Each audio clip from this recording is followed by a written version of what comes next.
Well, we're very pleased today to have a couple of guests we're looking forward to talking to. We have Chad Collings, who is the president of the Strathroy and District Historical Society, and we also have Aileen Cnockaert. Aileen is the multimedia coordinator, and I believe she's played a big role from the beginning in the Historical Society. But great to have you guys with us. Just to get started, could you tell us something about your connections to Strathroy? I mean, Dave and I were not born there, but we were raised in Strathroy. We left. We've been away for many decades, I guess you could say, but there still is a connection. So I kind of feel we've had a lifelong connection, Well, but maybe it doesn't quite measure up to yours. Chad, Steve, what could is I say your something first to correct you a bit there? I bet you no one was born in Strathroy because of where, the hospitals, but we'll find out. You were born there. I Okay. was. All right. Well, okay, Fair Aileen, enough. let's start with you. In fact, I knew you before I Yes. knew anybody else on the screen here Yes. Yeah, because our moms were really good friends. they were, And and same for with David Marshall. Moms were really good friends. well, as Nowhere. far as you and I are concerned, for a time we actually lived just a few houses apart on Hmm. Adelaide Street. On So Adelaide Street. Yeah. I really don't remember for how long, but for several years, early Yeah. anyway. I think we were there for, it was about 4.5 years on Adelaide Yeah. Street.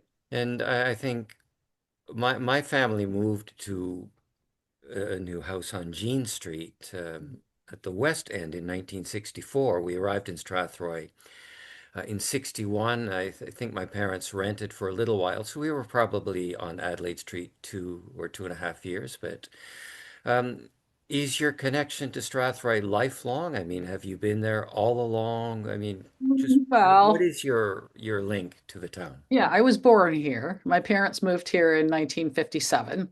So my mom had been teaching, and she told me in those days, as a woman, you did not have a baby and continue to work. So she took the opportunity to have Susie, my sister, and I. And yeah, the first time I left was I did my grade 12 at a Canadian school in Switzerland.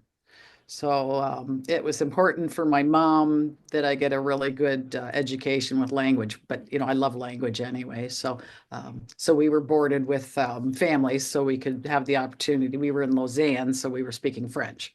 Hmm. And then I came back and did grade 13 in Strathroy, and then I moved to Chatham to go to college.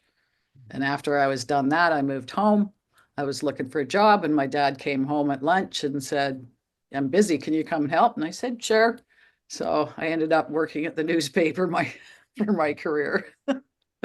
But my mother always said, an education is never wasted, and she did rely on me a lot towards the end of her life. So, So Hmm. Aileen, could you say j'ai aimé la langue, en français? Because that also was a factor probably in your growing up, I guess, that yeah, you had to know how to say it in French as well as in English.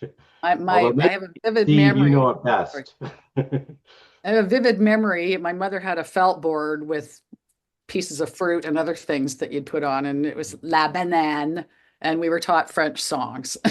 And I mean, when I came home from Switzerland, I was definitely, pretty much functionally literate, but in Strathroy, there's not a lot of opportunity to use your French. So over the years, I've lost most of it, which And is Yeah, do and you again, remember I when think it was French that. immersion took over?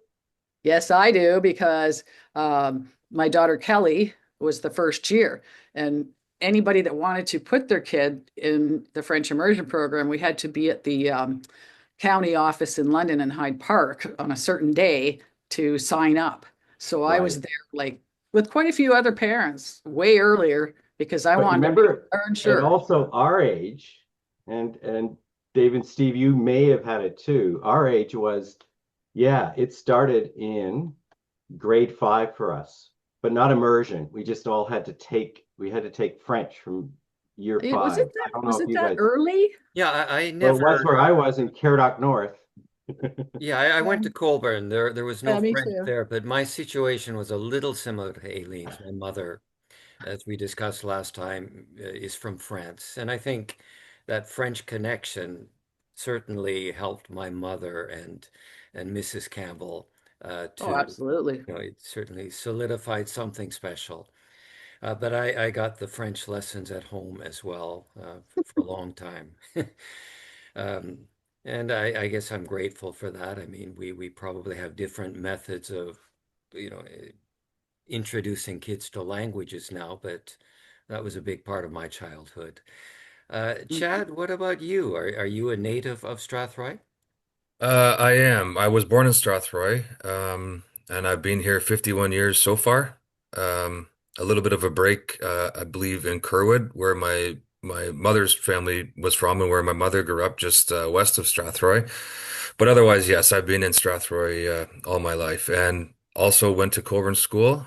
And my French experience was a little less, we'll say, than what Aileen has talked about. I did what was mandatory, and mandatory only.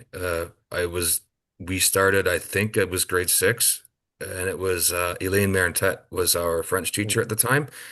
And we did enough to say hello, goodbye, ask a couple of basic questions, and that was about it. Got to high school here at SDCI, the old building, and I think took whatever we had to take, one or two courses, and then I moved on to other things of greater interest. Hmm. Now, do you remember this, Aileen, that Marentet was the history Yeah. teacher at high school? Was that Yeah, that his was his wife. oh wow. And she was Yeah. he must have been French too, but he'd be speaking I don't know. English I all the don't time. remember him having He any couldn't have French changed his stuff, name to but her name. But no, no. Marentet, but that makes sense. Helene, yeah, that makes sense that was what you got, Chad. That's interesting. Yeah. So Yeah. interesting stuff. And Steve, do you remember, and Aileen, did you remember? I used to get, even before there was French at the school, my parent, my mom, along with Mrs. Brown and probably Anne as well. So always arranged that we had moments where we learned French at home at a really young Mhm. age. And I can't Yeah. remember the name of the person, but it was someone who was probably in their 50s or 60s then. And I don't know if you had anything similar when you did it, but probably your mom could do it all. So Hmm. I really only remember Steve's mom as a French yeah. influence at our house. I can't really remember Well, anybody that's what else. I feel is Steve, it might have been your mom that arranged this other person. And her Uh, name was Madame, I can't remember her last name now. hmm. No, But anyway, I'm Hmm. not sure. I don't remember. But but I know definitely, sorry. I know mom set up classes for kids. She was at Colburn School in the kindergarten room. Like I have pictures of that. And, okay. basically the kids were the parents were the movers and shaker people of Strathroy, people that recognize how wonderful it is to be able to have a second language. So, mhm. Hey, yeah, yeah, that's what I remember. the name that's coming to mind is Madame Brun, like almost like Brown in French, Brun, Unless you're Brun. talking about Ruth Brown. I don't No, know. maybe they made it up. That's could have been what they did, and they Maybe. made us try to do that. I don't know. Okay.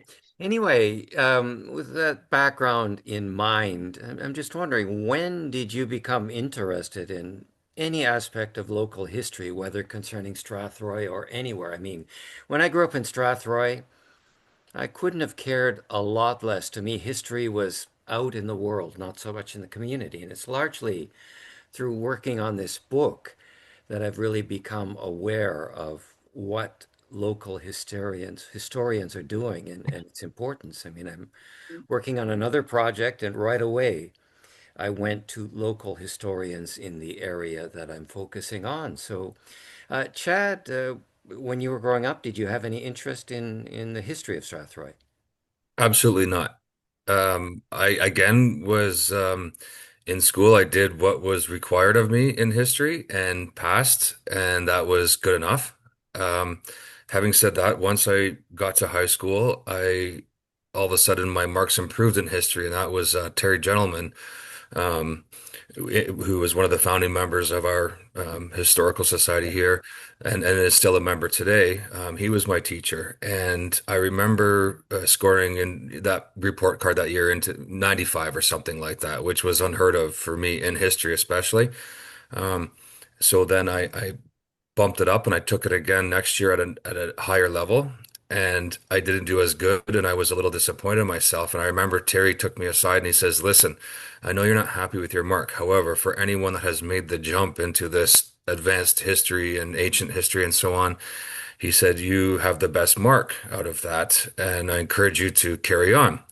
So about 10 minutes after walking out of the door, I forgot about that conversation probably for, I don't know, 20 years or so. And no, not maybe that long, but life happens, things happen. You start a family, you have other priorities in life, and you just don't have the time necessarily to pursue interest. So I remember when our Age Dispatch, Aileen, I'm sure, was still working hard at that time, used to come weekly, and I looked forward to it. And they used to publish occasionally, not often, but a page full of old ads from the 1800s or early 1900s. And I always thoroughly enjoyed reading through that. And then the wheels start turning. You start imagining what would it be like to walk down this street 100 years ago or whatever it is. And I live near the downtown core now and often do walk downtown, and I still do it. I still imagine what it was like years ago, whether it was 20, 30, or 130. Um, so then, shortly after that time, my kids were getting older, needing less time, family time. They were doing their own thing, and I came across probably the website for the Historical Society here, and read a couple of the things that were posted. And there wasn't a social media presence at the time, I don't think, but I don't remember where I saw it. It may have been an ad in the paper. I don't know. And I thought, well, that looks interesting. So I followed it for, I want to say probably at least a year. And I was nervous to go. I don't know why. I didn't want to go. But the topic at the time seemed intriguing. I thought, you know what? I'm going to go tonight.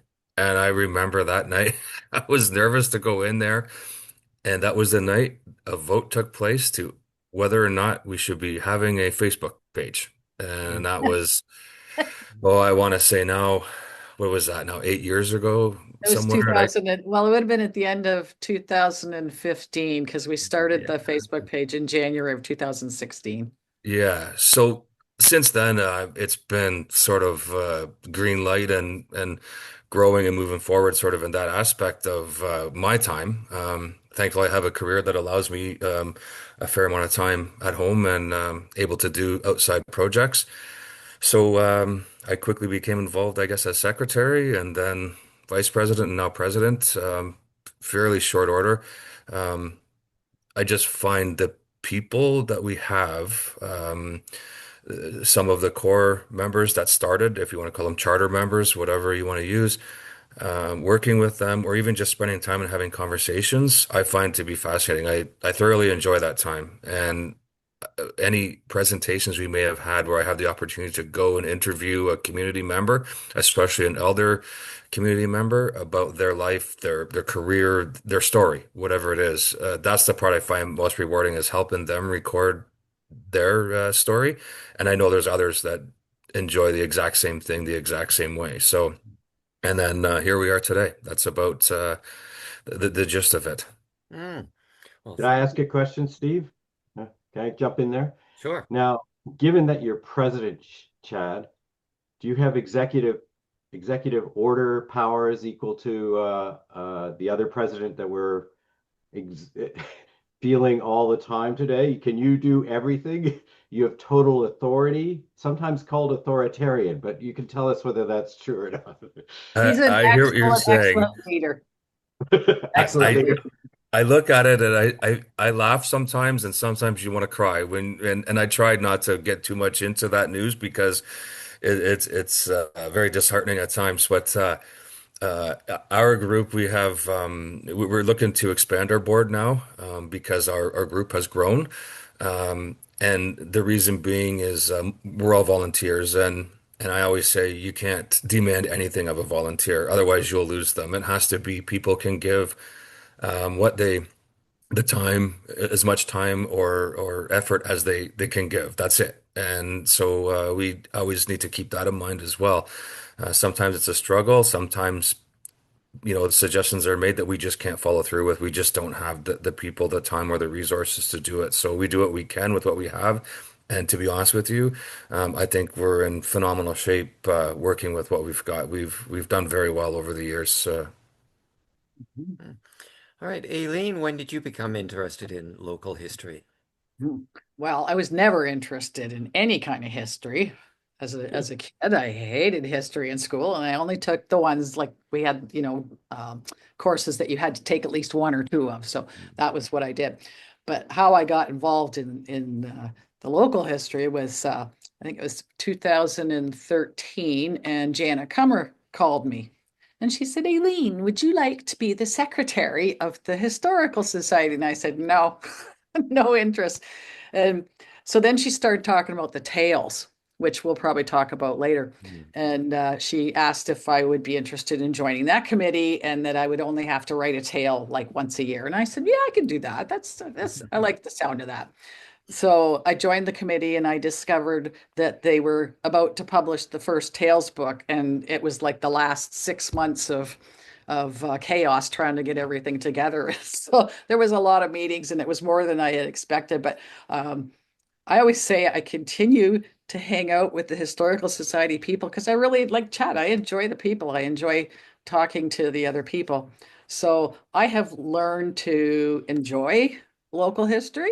I'm kind of like Chad, where, I think this was here 100 years ago, or, you read a story about something that happened and you think like, I know where that is. That to me, that's the catch. I know where that is, and it's great. And I should say, even though I was not interested in history per se, because my dad owned the paper, all the papers were upstairs.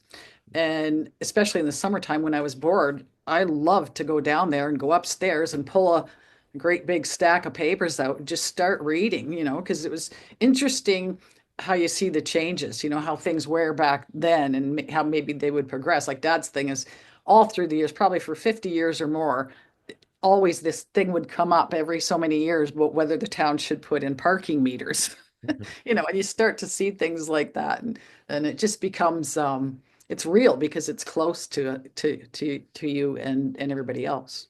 And Yeah. your dad was produced the one of the one of the major history books. So did you feel that as he was doing that, although you were later in life, you were Um, grown up by the time he wrote it, but did you have that sense that he was always thinking about history? But I'm going to add one other detail, Aileen.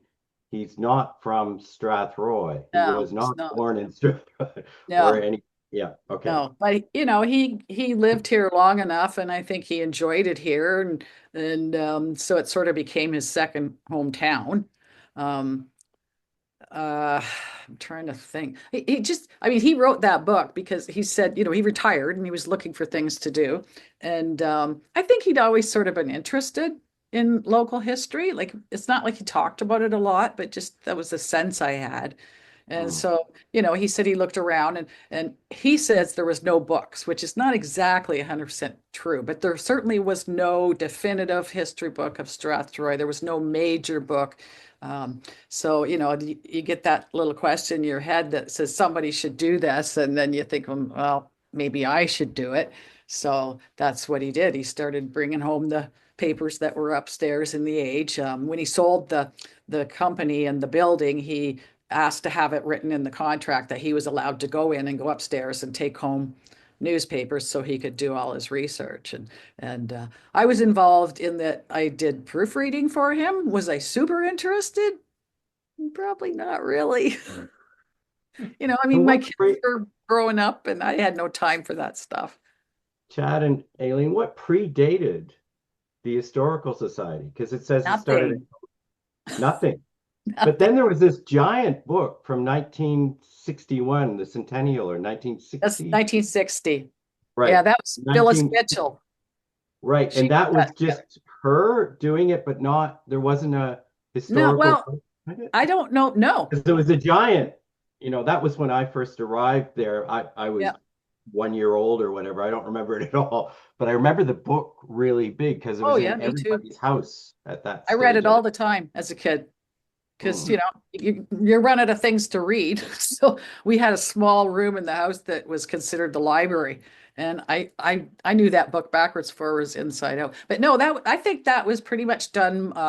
I'd have to go grab the book, but it was like maybe like a town promotion type committee. I'm trying to think of what it was called, but Phyllis Mitchell was a big part of whatever that organization was. And it's a really nicely done book, really well done. But it's more, there's a little bit of history, but to me, the focus is more as this is where we are and this is who we are. And this is where we came from.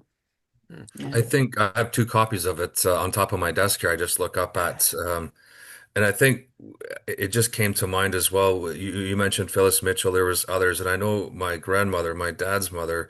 I didn't appreciate it at the time, but she retired as a nurse at the hospital here Yeah. in Strathroy, and she did. She did. Sorry, did you mention her name? Someone? Yes, she and my mother were friends. We There have you a go. Okay, My so mother yeah, worked at the hospital, and they became very good friends, Eleanor and my And mother. my mother must have known her too because she was the doctor, Dr. Ann T. Marshall. So, very it could. But she retired. I think. only there were only two female doctors in our when we were growing up in Strathroy, and she was definitely the first in Strathroy. Interesting. There Yeah. you go. Proof you learn something every day, right? So I do remember, I think I was in high school. After she had retired, she wrote two family genealogy books, published two books, both sides of branches of her family. But back then there was no internet, and she refused. She used a typewriter or handwritten notes, no computers. They were out. She just didn't use them. So she traveled back then to Scotland, England, and so on, in church archives, county archives, to find the material she needed to do this research. Um, All I know at the time was, yeah, grandma's away on holidays. I was late teens or mid-teens doing my thing with my buddies, and eventually, I remember she came home and she brought a book over, and I had to buy it off of her. And I kind of, $20 is a lot when you're 15. And anyways, I didn't have the appreciation at that time. The second book come along, and then once she had passed away, I ended up with some of the things from her home, and I knew she always loved to share whenever we went for a visit, share things, whatever it was, but very dear to her and somehow historically related to town or family or whatever it was. Eventually, she had passed on, and a lot of her belongings or her research stuff went to my dad, who then passed away a few years after that. And I ended up with it. And this one kind of slipped in. I didn't expect it. I didn't realize it. But at one of the last conversations I had with her, she said, I'll leave it with you now. She goes, I wrote two books. I'll leave the rest with you. And I kind of chuckled it off and said, okay, good night. Love you, Grandma. And here we are today. So after my father passed away, I got a box of materials, both from him and from a cousin of his, who my grandmother was very close to or close with, and it was all her research material from her books. And as soon as I opened the box and I found, my great grandmother's wedding invitation from 1917, letters from two brothers who immigrated in 1864, sorry, 54, back and forth. It's a wonderful country. You should come and join us. Things like that. Then I'm holding a piece of paper that's well over 100 years old, and then it sunk in, and that part, I'll say, it snuck in because I wasn't anticipating that. I couldn't have predicted that, and it just happened. So I guess back to our earlier conversation, that also was an influence as to where we are today. I don't think there was a group, but there was a lot of people like that, and like Phyllis Mitchell, and I'm sure there was multiple others that just weren't formalized into a group. They may have met, had tea, talked about things, but as far as a formalized group, I'm not aware of it. As And what far is as the you tradition in know, Ontario? Oh, sorry, Steve, go ahead. yeah, as far as you know, what inspired the founding of the Historical Society in 2008? I mean, why that year? I did some research on that.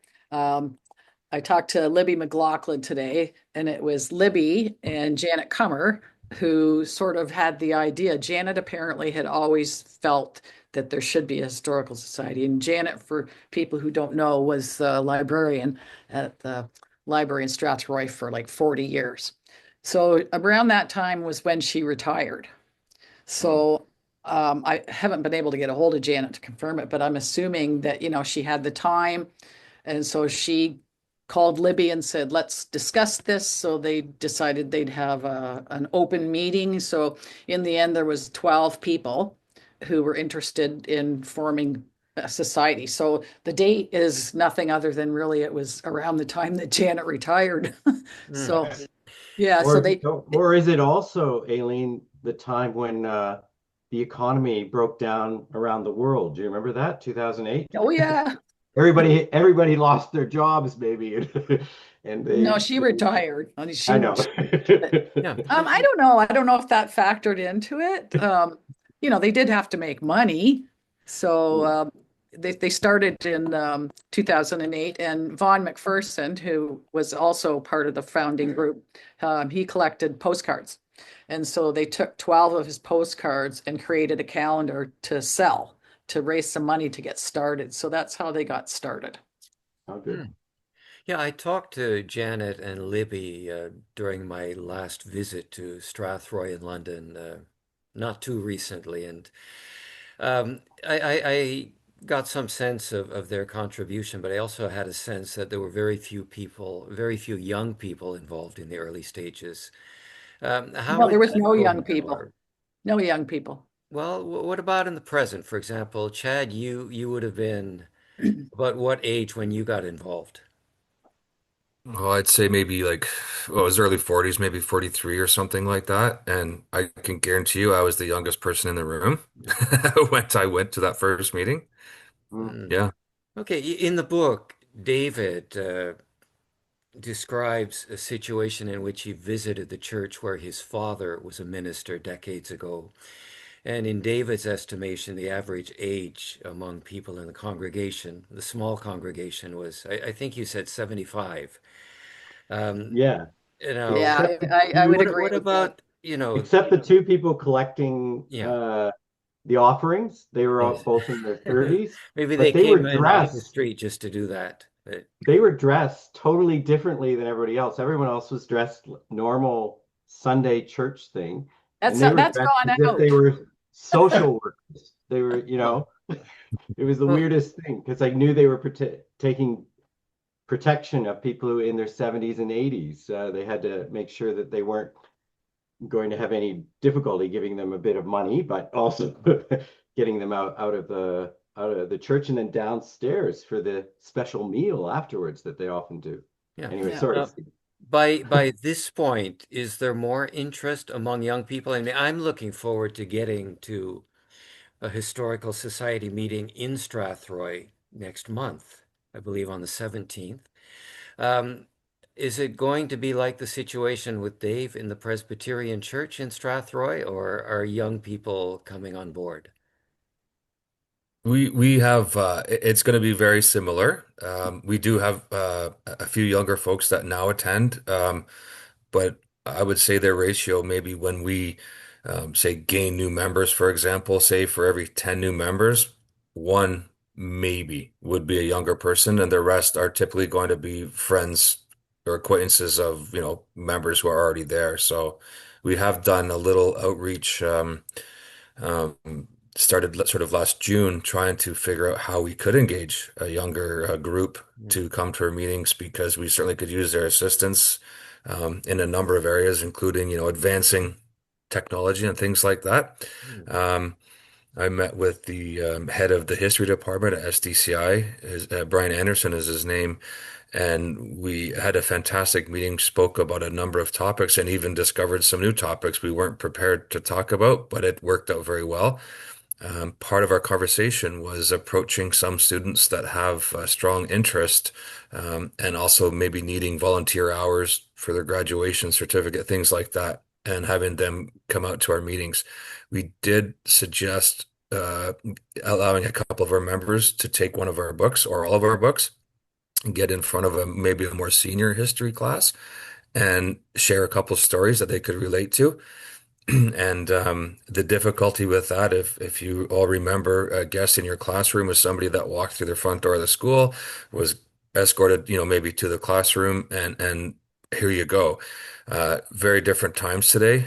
To have a guest in a classroom, parents need to be notified 2 weeks in advance that there will be a stranger in the classroom, even at the high school senior level. And also, for security reasons, there you need to have a vulnerable persons check through the police and so on to participate in anything like that. So there are some barriers in that respect.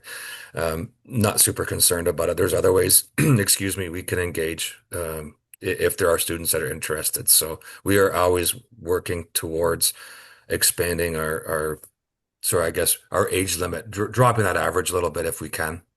Hmm. That was What's the whole purpose of the Facebook page for me. I kept pushing the idea, and at first, there was not they weren't pushing against it, but they were a little concerned because most of the older people at that point were not on Facebook. But I said, this is a way you can get people. Like people, the younger people are busy, building their careers, raising their children. You take the kids to, hockey, soccer, whatever. You have no time to go to a historical society meeting. You just don't. So I said, this way, if we have the Facebook page, we're reaching out to them, getting them interested, and hopefully, when they're at the stage and say in their 40s, 50s, whatever, they will take the time and come and hang out with us. Hmm. what's the relationship to, this has changed for us the same way as the name of the municipality has changed. What is the relationship with you guys and Western, or UWO as we used to call it, Western University? Is there any attempt to sort of expand the kind of knowledge, or is there a person from that university that is part of the historical society that? That would be nice, but Oh, not that so I that's know of. never Yeah. happened. That's never Do you- happened. Okay. Okay. No, we do use the Western archives for research and photos, but there's Right. nothing formal in place. We're a Oh, local historical society, so we only really focus on Strathroy and the surrounding area. To me, London, like they have their own historical society. But I don't know, Chad, have you ever thought about that? or is there a university somewhere in Canada or something that is really good at community historical societies? Is there any knowledge that you guys have of that? Oh, I, okay. I have no idea. I'm not aware of any that would have that as you describe it. I know and this kind of touches on another topic that we may speak on later, but I know there's um, Aileen mentioned the Western Archives there. Yeah. It's full. Things are full. They built a facility at Fanshawe Pioneer Village. It's full. There's no space. And long story short, I've been involved in the committee now for probably close to 5 years, trying to establish at the county level an archives, which we don't have. Surrounding area counties, Lambton, Elgin, for example, do have incredible facilities, archive and museum, both very different from each other, but both fantastic facilities. Middlesex County does not have that. I know Western is trying to, in some cases, send back material that they'd received back to where it belongs, so to speak. They just don't have the space, or it's money too, obviously, is always going to be a factor in these things, and not everybody has the same appreciation for it. So that's an ongoing project. It's slowly making its way forward, but as you can imagine, there's many other things going on in the world that demand the same or more attention. So we will keep plugging away and in hopes of creating some sort of a relationship like that, maybe a little further down the road. Great. Aileen, you mentioned Tales of Our Town. Are there any plans for future projects? Um, Well, when I talked to Libby, who was the coordinator, and she did that job from the very, very beginning. Our first tale was out in September of 2008, and the last one was last December 2004. And she did it the whole time. She's amazing with that. She said she feels she's not done as far as there's still many, many tales to be told. But for now, anyway, we are done with the tales because, to be honest, we're kind of burnt out, Mm. because we never missed a month. We had a Yeah. tale every month. So, and I guess we're ready for something new, so that we're kind of right now in the process of hoping that somebody will come up with a wonderful idea that we can do as another project. Yeah. So, We've talked a little bit about that. In our last book launch was almost a year ago now, and the whole idea was to take a break. People needed a break. There was a lot of time and effort, and obviously you've seen the results of that. It was fantastic, but you can only do that and keep that pace for so long. So it was time for a break. Our idea was take a year off and then maybe plan for what's next. And Nice. as Aileen said, there's no hard, fast decision on that. We've spoke a little bit about some other ideas, a heritage homes thing or something like that, different smaller books or something different altogether. But a few months ago, or a couple months ago, I guess, at a board meeting, we decided let's just hold off on that until we have that we would like taking on a large contract without having the means to go through with it. We just don't have the people for that right now, as far as those wanting to be involved in a project. If we can sort that out, then we're absolutely open to moving forward with whatever's going to follow up our Tails committee. But that committee has run its course, we'll say, in a very, very, very good way. Hmm. I, I'm Yeah. curious about that, you know, almost economic history, because one of the things that always surprised, I think, particularly me, the disappearance of Glendale, which was gigantic in our whole youth. Aileen, Steve, Dave, Chad, a little bit, probably gone by then, but Glendale was massive hmm as we were growing up. And have you guys written an economic history of what happened? Because not that is really. now, it started, we're talking 60, 70 years ago. If we think back to when Thorne got going, uh, you know, before he even got to Strathroy, but it'd be a really interesting story of that whole area of Strathroy that when you go around it, you can still see its factory sort of qualities around it, but it's not the same at all as to what it was. But it's fascinating because But it dominated. it's not really unique to Strathroy though for that. No, but it dominated Strathroy and dominated the movement of Portuguese Yeah. Oh migrants. yeah, that specific factory. Yeah, for sure. Yeah. Yeah. So, Portuguese and Dutch. I just read an article, and I don't remember where it was. It might have been in a tale, actually, in our most recent book on Reg Thorne and Glendale. uh, Um, we've also got some posts on our Facebook page that have been done, and it talked about the Portuguese and Dutch immigrant or folks that had came to town, and that's where they found meaningful work, and a lot of them spent the rest of their working careers there in that plant. It still exists today. I was there this morning picking up a couple items. I had one in an online auction. They have a warehouse there, but it's mostly all warehousing facility now over there. yeah, and I had that particular thing. The Portuguese were from the Azores. So, and that was also, you could use different words for it, paysan, peasant. They were very, very poor there post Second World War, like probably the Dutch Yeah. having come as well. But that, yeah, interesting thing. And was Reg Thorne part of developing the movement of people from another part of the world? I think he probably was, I but I thought it was don't know. tobacco.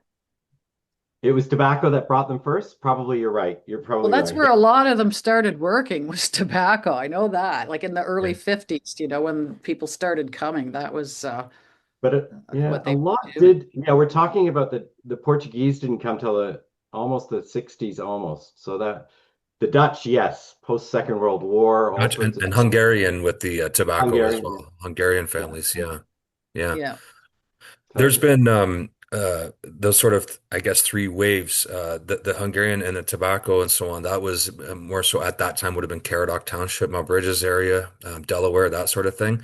Obviously, we're become all, a integrated community now. But I know, and the reason it's fresh is because I read it about a week ago, that Reg Thorne article or story.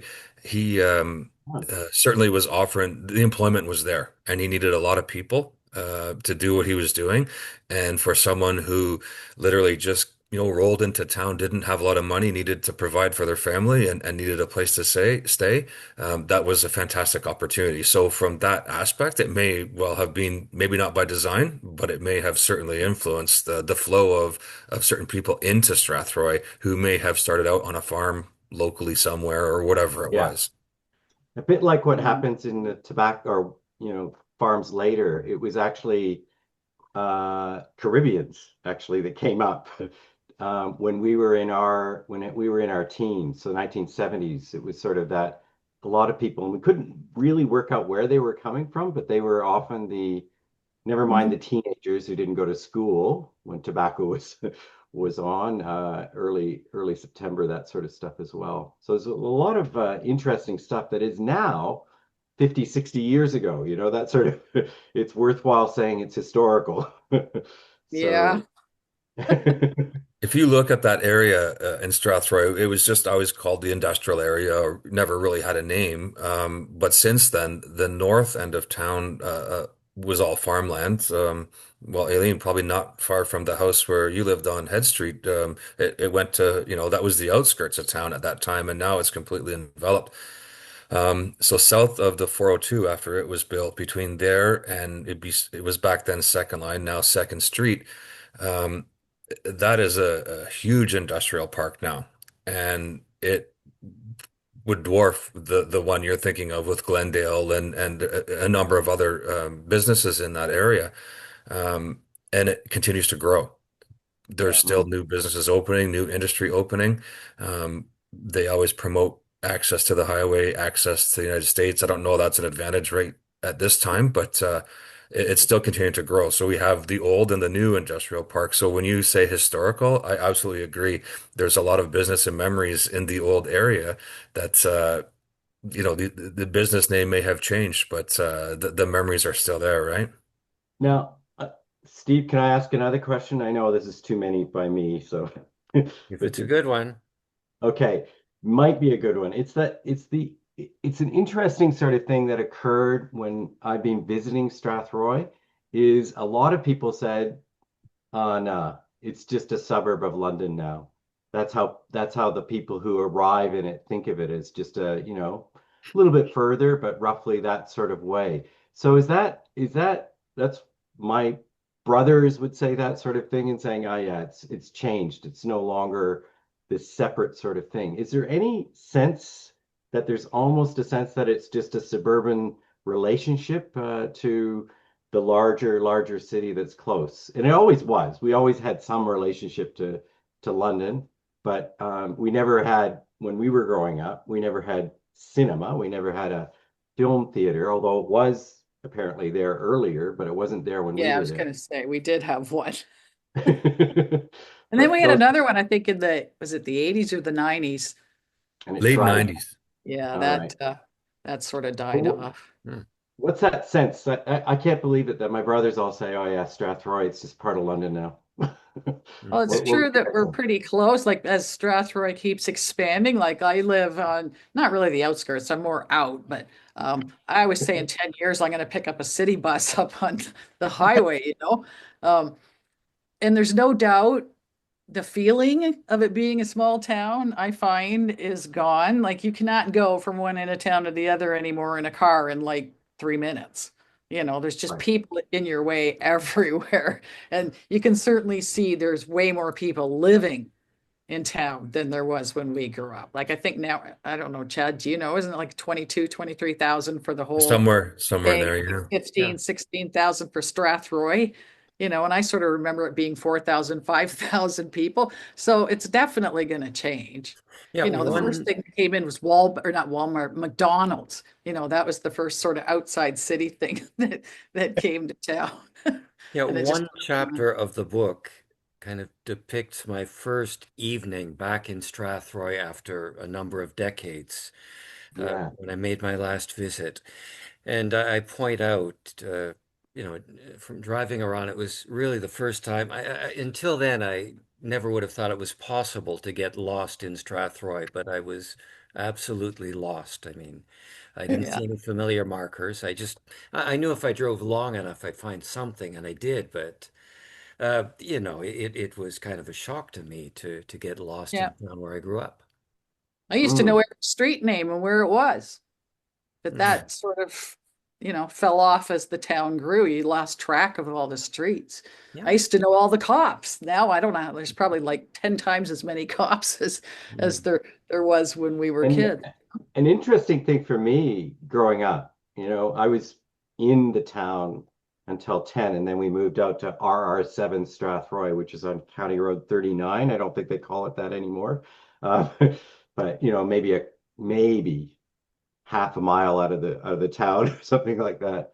But yeah, the interesting thing was the names, even of Adelaide, Metcalf Street, all those things, Albert, all those things were so normal, but I never realized until I moved out, oh, those are the townships, those are the other areas around the town of Strathroy, and how there must have been an interesting negotiation of how to establish what the name of a road or the connection between Strathroy and the villages and townships around it. That was Yeah, kind of interesting. So yeah, not especially Highway when 81. especially when everything was sort of being amalgamated. They did have to check, like, because sometimes a road will run through the townships. Yeah, and So there's weird things too. When I went back there, there was no, it didn't say Karen Gorm anymore, and it used to say that all the time when we were like you growing mean up. the village sign? Yeah, is it Oh, still the sign there, or is it gone? I think it's gone. I don't know. I don't I go don't that know. way Is it anymore. Mm, Karen Gorm? mm. But you could tell by the name of that, just the way it's said with that funny R, that's pretty Scottish. Yeah. Probably. Yeah. They have all the places still exist. They just have sort of and those who've been there long term definitely hold on to that, which is fantastic. Hold on to that tie. But obviously, as time goes on, newer generations would be completely unaware. Um, for the most part, I would imagine of the where those names came from and what they've how it's And changed that over the years. and that parallels to how we look at Toronto, right? That we know there are different giant boroughs, and they would Mhm. have come from the previous moment of it, whether it's Yeah. Markham or go on and on and on with things like that. Mhm. So possibly another 50 years, it'll be just a metropolitan London area. Who knows? That's why I Yeah. say 10 years I'm going to pick up a city bus up on the Yeah. highway. Yeah.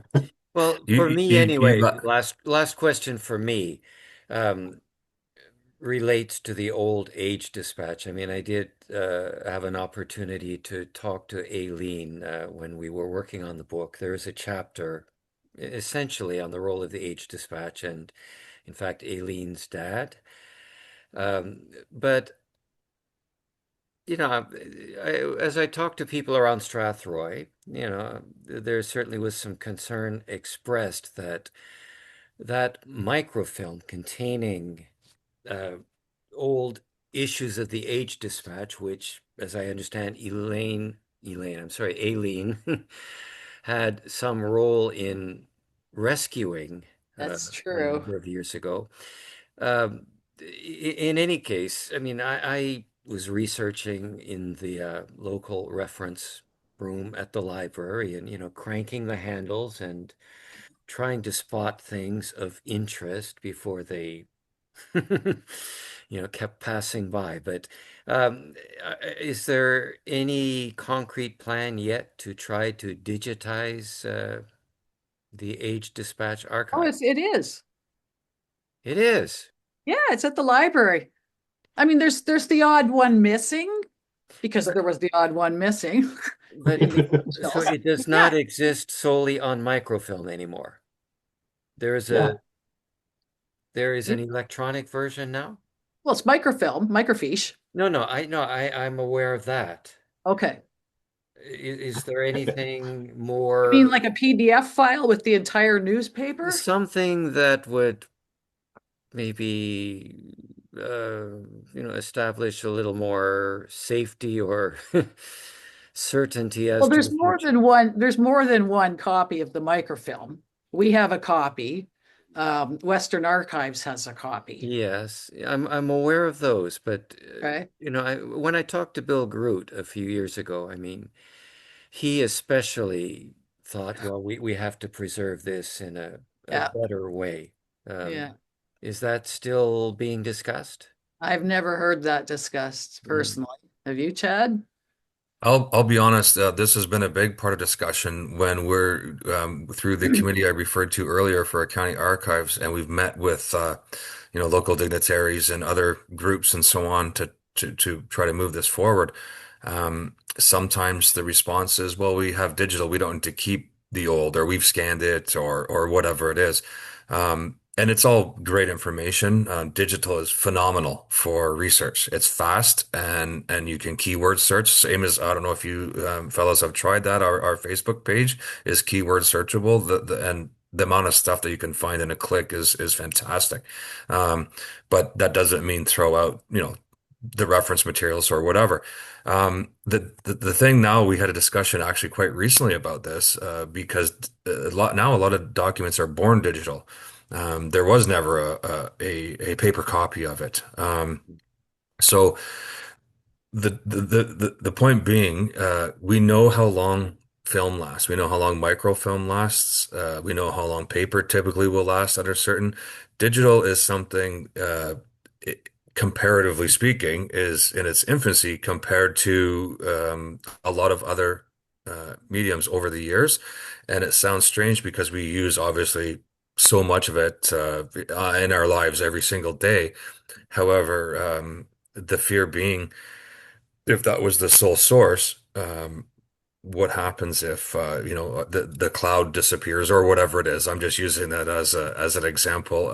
And I'll be honest, I don't know a lot about that, but we do work with an archivist who does speak to that topic, and I'm unaware of anything where it's gone solely to digital. It's there, but it's for purposes of ease of use of records and things like that. But we'll see. Hopefully it hangs around. But as an example, I have had hundreds of cassette tapes and CDs in the basement of music. I thought, well, one day I'm going to pull out a CD. Everybody uses digital now, right? Pull out a CD and listen to it, and it disintegrated in my hands. It had delaminated, and this is sitting in the basement, not even in the sunshine. And that was supposed to, at that moment, be the be all and end all. And here now we are back buying vinyl albums again. So who knows where we go with that? But it's definitely in the thoughts of everyone who's doing this sort of research. Yeah, Yeah. paper. I'm not sure if it's digital yet, but our book. There's nothing better than hanging on to a book. Yeah, it is true. And I find that difficult. In my last move, I had, I don't know, 60 boxes of books in, that I had to move from one place to another. And I thought, oh, nobody else is doing that. And even libraries, it feels like it's breaking down too. People are doing fewer of that. So maybe this digital thing, we should make it sure that even people who borrow can have it for 2 weeks. They can look at it really easily, and that would be great. Some of those background former sort of things. That might be a historical society push on how you Yeah, get the information I'm out. getting partial to ebooks simply because I can, enlarge the size of the print. Yeah. Yeah. Mm. I Yeah. agree with what you said, Aileen. Cracking open a new book, and it doesn't even matter what it is, just the feel and even the smell sometimes I just find it to be comforting. You want to spend an hour with a coffee or tea and have a look at the new book, and I like I say, find it just very, very comforting and rewarding. So, Mm. Now, but now, not for everyone. tiny question. Does Facebook generate income for you guys at all? Oh, so you don't have promotion, advertising sort of things? Okay. No, haven't even talked about that. I mean, everybody was super nervous to get into it in the first place. It was me Yeah. and Bill. Like, because I suggested it, it was like, okay, well, Aileen, you can do the Facebook page, and I was only a couple of years in at that point, and so I asked Bill Groot if he would help because Bill kind of knows everything about Strathroy history, and now I can't remember where I was going with that. Well, this is going to go on YouTube. So I'm thinking, do we do some promotion thing and just add a book to Oh it and yeah, say, promotion. hey, does everyone want to read a history of intelligence? Yeah. Is that a book you wrote? Brief. It's brief. It's only 600 pages. That's Okay. on Kindle.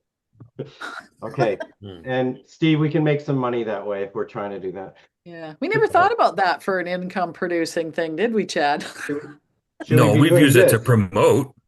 Yeah. Absolutely. We use it to promote our books and with other like yourselves, other authors and so on, we promoted their talks and things like that, but that doesn't directly generate income. Maybe we've No. picked up one or two book sales from someone Yeah. that's messaged and said, "Hey, where do I get this book?"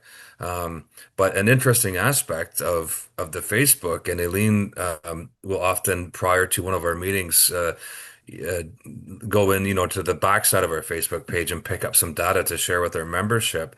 And I always laugh, not laugh, but I find it fascinating when you see where everyone's coming from all over the world now. And when Yeah. I tell people that, they're like, really? I said, yes, we have followers right now all over the world that are engaged with our page regularly. And I chalk that up to folks like yourselves that maybe have ties to Strathroy in one way or another and have moved elsewhere for whatever reason. And I always say one of my favorite things that I've come up with, I guess, since being involved with the Historical Society, I've said it to a number of people. Eileen's probably heard it many times.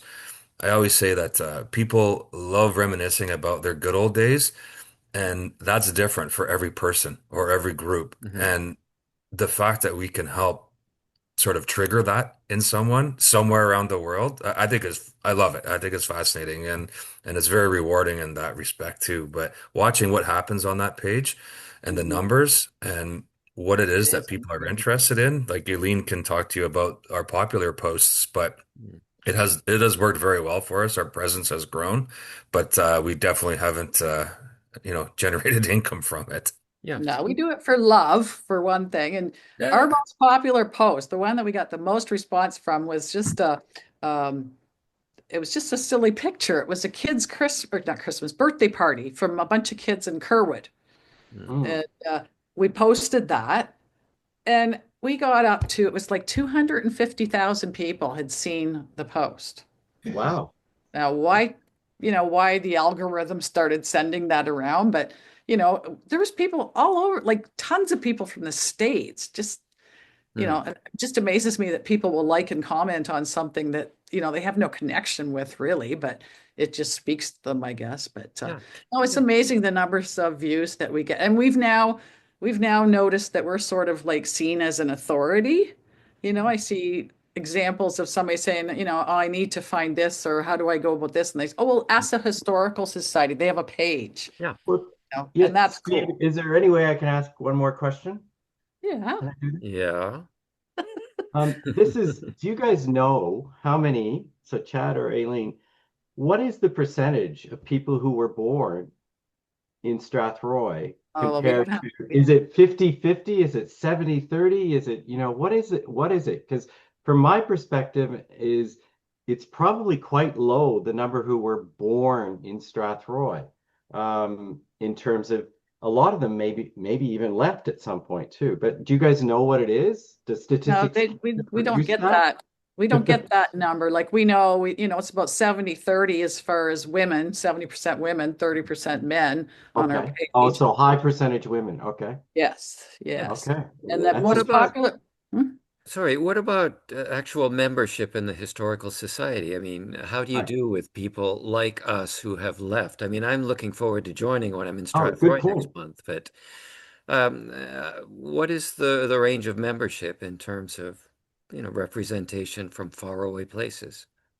Well, we'd I have to think get the numbers out. I couldn't tell you right off from my memory, but that's a great question yeah, because people bring it up sometimes and they'll say, people are happy to tell you, say, hey, I'm glad I found this group. I'm not from here, but I really enjoy it.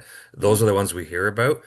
Hmm. And we sort of gauge it by, well, if someone talks about remembering the News Depot or something like that, well, Hmm. then they've been around a while. Yeah. We can Yeah. gauge that, right? So, but we've never Now, studied it. and the way that we speak, Dave, you haven't spoken enough, Dave, is that we speak actually like other people from Strathroy. I can now pretend to speak Australian. Do you want me to speak Australian for a little while? yeah. And Steve, you could pretend you speak like Seattle people, Hmm. And Grey Dave, you've Mariners. been to so many places, you could give out all sorts of different voices for it. But I could pretend I'm Australian, and that's where I'm at right now. What do you think? Um, Too right, mate. Too right. Okay, mate. Okay. Oh, Okay. Got a thumbs up. I'll put my fingers down. It always does that on mine. I put my fingers up and produces a little thing that goes that way. Uh, So Steve, can you pretend you're Seattle? What's the difference? I could do the Japanese bit better than the Seattle bit. All the Japanese. I Yep. haven't mastered Seattle. I don't hear any accents with you guys. Like you totally sound like you've lived in Strathroy all your life. Exactly. You They know, hold on. I've had people in other places listen to me and say, "You are You're not from from here. Southern Ontario, which town?" I don't get it, but apparently I retain whatever I grew up with. And Yeah. and Australians actually say, where in America are you from? And of course, America, even though United States took control of the whole continent to call itself American, and then they always apologize because they're really, oh, sorry, I said that. I should have said Canada. I didn't know for sure. And they say that a lot of time. I say too, right, mate? That's okay. Don't worry about it. No, no worries, no worries. And they say g'day all the time for hello. G'day, Yeah. Well, we know that stereotype. Yeah. mate. It's All right. funny, David. Our And they daughter make fun spent a of year. Canadians. A boot, a boot. They can't, We don't how say that. I know, but everybody in the world thinks we I say know. out in a boot or something, really out, oop, and not the same as out, out and about. Anyway, what were you going to say, Chad? Oh, sorry. It was our daughter spent a year in New Zealand for school a couple of years ago, and we were able had a great time to be able to visit her for a few weeks. And as soon as we met her in the airport, she sounded different because, immersed in it, right? But when you said no worries, I chuckled because she still says it to this day. It's been 2 years since, she's been home, but it's some stuff hangs on, but then, you kind of revert back to, I guess, whatever the core was, right? So. Yeah, and New Zealanders sound slightly, not totally. They're like a cross between the South African voice and the Australian voice because they're in between those areas, I guess, in some sort of weird way. I don't know, but they don't sound quite Australian. They have a little bit different accent too. So that's kind of Kiwi, as they call themselves. Mhm. Kiwis. Anyway, we're going much longer than planned, but I guess We that's can a make it good into thing unless we're two. we're starving people. But Dave or David, do you have a final question for our guests? Dave, you should give it a go. no, I think you guys have covered everything pretty well. I can't really think of anything else right now. And if you guys ever have ideas, don't, yeah, that came from what we said, don't forget to email us, or, that sort of thing. That would be Well, we hope great. to eventually be skilled enough that you would be able to watch our meetings in progress. That's the long-term goal. And Right Steve, now, maybe we're we should Well, mention no, the, you were doing that during COVID for a time, weren't you? yeah, we were, but we had a lot of issues, learning what works and what doesn't. Hmm. mm, And and I think now we're trying to make it better. Like Chad was trying to learn how, like to edit things in and out. Like we don't just, record it and put it up raw. hey, And it's just, he was doing something for work and had no time to work on that. And we've been looking for somebody who will help us with that because we struggle with technology. Hmm. hey, Steve, why don't you mention really clearly at the end here the timing of when we're going to be Well, I with you was going guys? to do that. Yeah, by the way, your coffee is doing an outstanding job today. It's I'm so, sorry. really kicked in. Yeah, well, on as I said, on the 17th of November, um, I and perhaps Dave Riddell, we haven't discussed that yet, but okay, I think we will we're looking forward to dropping in, meeting members of the Historical Society. And again, I plan to join the moment I get to Strathroy and see somebody to give my money to. You gonna Uh, bring Canadian money? Yeah, and I I'm gonna can get it. I'm gonna try to swim there. Maybe go under South America from Australia and then swim up the Atlantic Ocean, as long as Melissa isn't around. All right. Hurricane. Okay, and then on the 19th, um, the The 19th. three of us, David, Dave, and I, will be speaking at the Strathroy Public Library. Um, we will start talking at 5:30, but people are welcome to come by at 5 o'clock.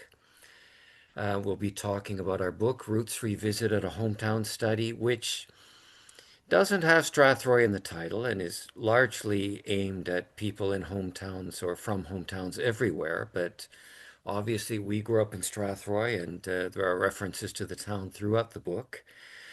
We are looking forward to that, and we are trying to work out a couple of other little events in southwestern Ontario around that time. But we'll be at the Strathroy Library November 19th, starting to speak at 5:30. We hope to see. I I guess the word many is good. In terms of space, we are limited, but we are going to try to make things work as best we can. So we're looking forward to that. But Aileen or Chad, is there anything we haven't brought up that we probably should be scolded for not having brought up? Should we say the year, Steve, in case people look at this YouTube in 2075? No, well, you people, how many 2025. year you choose, but start in 2025, please. Okay. Chad and Aileen, any extras? What No, do you no, I think? don't think so. I have nothing to no further to ask or comment. I look forward to meeting at our meeting and then a few days later at the talk. Yeah, well, Good. we appreciate that, and we're grateful for the two of you. Actually, we went much longer than expected, and I'm glad we did. Thank you so much for taking part in this conversation, and all the best, and best to all the members of the Historical Society. And again, I'm going to be your newest member in just a few Yay. weeks. Thank you. Perfect.